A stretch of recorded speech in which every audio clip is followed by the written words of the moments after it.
Inna Allah wa malaikatahu yusalluna 'alan nabi ya ayyuhalladzina amanu sallu 'alaihi wa sallimu taslima. Sesungguhnya Allah dan malaikatnya berselawat kepada Nabi.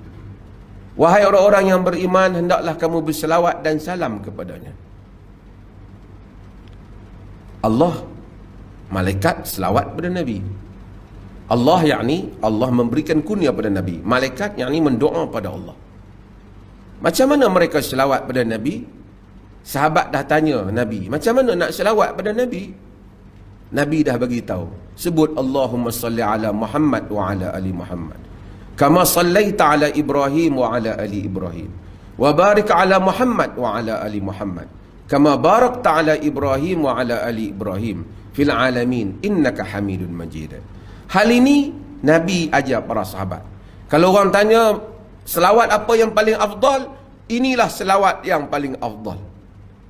Lain daripada itu bukan yang terbaik, kerana yang terbaik ialah yang ditunjuk oleh Nabi sallallahu alaihi wasallam. Al-Imam Tajuddin As-Subki, ini imam di dalam mazhab Syafi'i.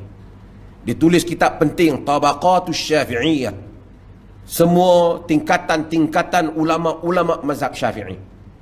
Dia sebut, dia kata, ayahku telah bagi tahu, siapa yang selawat seperti mana yang Nabi bagi tahu ini, bererti dia telah berselawat dengan yakin, kerana yang ni yang Nabi bagi tahu, dan dia mendapat pahala dengan yakin.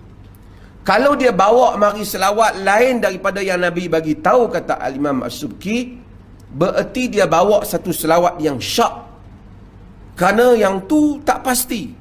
Yang Nabi bagi tahu yang ini, kata dia, maka itu sesuatu yang syak. Tentulah tak sama antara yang yakin dengan yang syak.